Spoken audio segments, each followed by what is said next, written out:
Bonjour. Vous vous sentez peut-être haï injustement et vous vous demandez pourquoi. Pourquoi tel ou tel me déteste tant? Que lui ai-je fait? Pourquoi tant de haine contre moi? Souvent vous vous sentez coupable de rien. Si vous êtes chrétien, vous vous dites peut-être faut-il que j'aille lui demander pardon, comme dit la Bible, même si je ne sais pas de quoi. Alors sachez-le, personne ne vous déteste pour rien. Le présent podcast vidéo que je fais là, c'est pour vous aider à savoir pourquoi vous êtes haï. Parce que ce n'est pas si compliqué que ça. Vous verrez que c'est pas pour rien.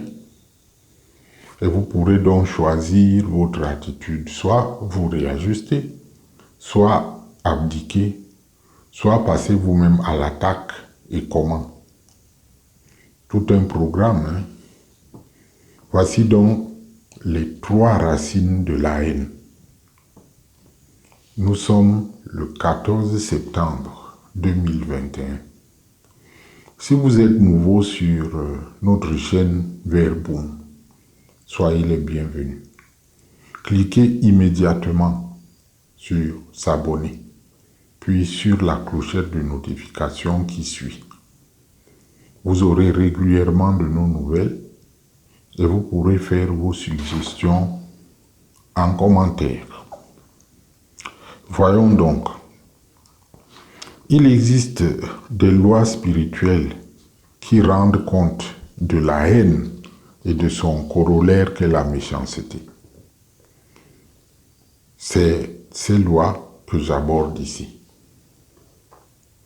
Vous observez tous ces derniers temps une banalisation du mal, de la haine et de la méchanceté dans notre société. Mais vous continuez peut-être comme la plupart à vous fermer les yeux sur la récolte qui attend le cultivateur. Peut-être même que vous attribuez vous aussi à d'autres le mal que vous cultivez vous-même. Si vous pensez que la haine qui circule, particulièrement dans les réseaux sociaux, vient des différences tribales ou politiques, philosophiques ou religieuses, vous vous trompez. La source de la haine est dans le cœur de chacun, comme nous l'apprennent toutes les grandes sagesses du monde. Ouvrons la Bible. Le livre de la Genèse nous informe sur l'origine du mal. Ça, c'est selon l'anthropologie judéo-chrétienne. Il s'agit tout simplement des 3 soifs les plus importantes de l'homme. La soif de puissance, la soif de richesse, la soif de jouissance. Ces 3 soifs créent ce qu'on appelle aussi la concupiscence.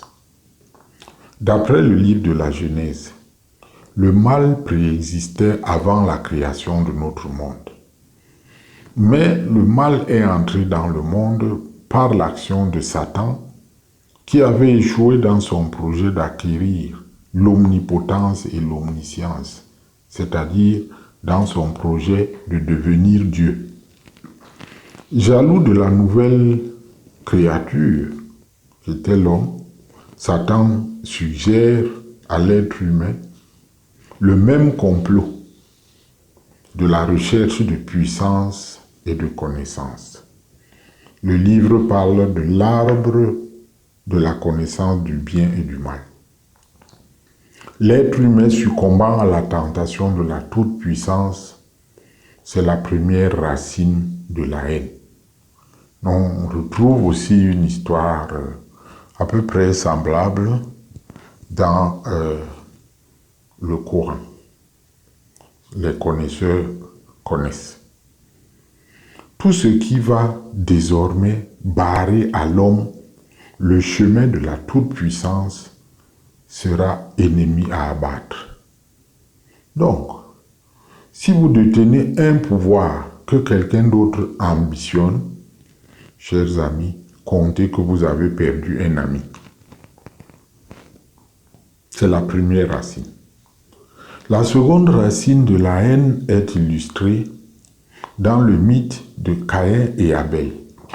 L'on nous raconte que Caïn était agriculteur et Abel, son frère, éleveur. Au moment d'offrir leur sacrifice de louange à Yahvé, Caïn va offrir des produits agricoles périmés, dit-on, et Abel va offrir, dit-on toujours, les plus beaux animaux de son troupeau. Yahvé agrée le sacrifice d'Abel et refute celui de Caïn. Pris de jalousie haineuse, Caïn assassine son frère pour rester seul. Lui seul aura tout. Lui seul aura la visibilité, sans concurrence, même devant le Créateur. Quand vous examinez la cause des actes de méchanceté, vérifiez bien s'il n'y a pas une jalousie haineuse derrière ou une mégalomanie violente. Il y a des gens qui veulent être seuls sur tous les espaces. Les seuls à être vus, les seuls à recevoir les honneurs, la gloire, les félicitations, les cadeaux, etc. Même là où il n'y a pas match, ils sont jaloux du bien qui arrive aux autres. La troisième racine de la haine vient de la concupiscence de la chair, de la soif de jouissance, des convoitises, comme on dit encore. Eh bien, on dirait que tout ce qui tient des plaisirs charnels a le pouvoir de dépouiller l'être humain de la raison. Le manger, le boire, le domaine du sexe. Voilà les choses qui font pratiquement perdre la tête. Perdre la tête. Au temps de Noé, la jouissance était à son comble. Là aussi, il est écrit, on mangeait, on buvait, on se mariait, on mariait ses enfants, jusqu'au jour où Noé entra dans l'arche. Ce qui polarisait le peuple, c'était de l'ordre des plaisirs. La concupiscence de la chair pousse aussi au crime passionnel. Suicide, homicide, fratricide et autres destructions des vies. Si vous trouvez donc une haine viscérale quelque part, inutile d'aller chercher midi à 14 heures. Vous n'avez pas besoin de consulter Alain Bimbo pour ça. Soit c'est une dispute de pouvoir, soit c'est pour les biens terrestres, représentés notamment par l'argent, soit c'est pour l'accaparement des objets de jouissance. Des disputes familiales jusqu'aux crimes de guerre. Tout cela repose sur ces trois racines de la haine. Alors, ce que je viens de dire là est peut-être évident. Ce qui ne l'est pas, c'est certainement ce qui va suivre. Les Saintes Écritures, en même temps qu'elles énoncent les racines du mal, en les dénonçant, énoncent aussi leur antidote, leur remède, en les conseillant. C'est ce que l'on appelle, dans la tradition de l'Église, les conseils évangéliques. Ils sont trois. Contre la soif d'enrichissement pour soi, il y a le conseil de pauvreté évangélique. Contre la concupiscence de la chair, il y a le conseil de la chasteté évangélique. Contre la soif de pouvoir absolu, il y a le conseil de l'obéissance évangélique. Sans ces bases, vous pouvez toujours prêcher l'amour comme vous voulez, rien ne se fera. Dans une prochaine publication, j'essaierai de mettre à la portée de tout le monde ces antidotes de la haine, qui sont vraiment des propositions pour tous, et non seulement pour des spécialistes religieux ou alors pour les philosophes.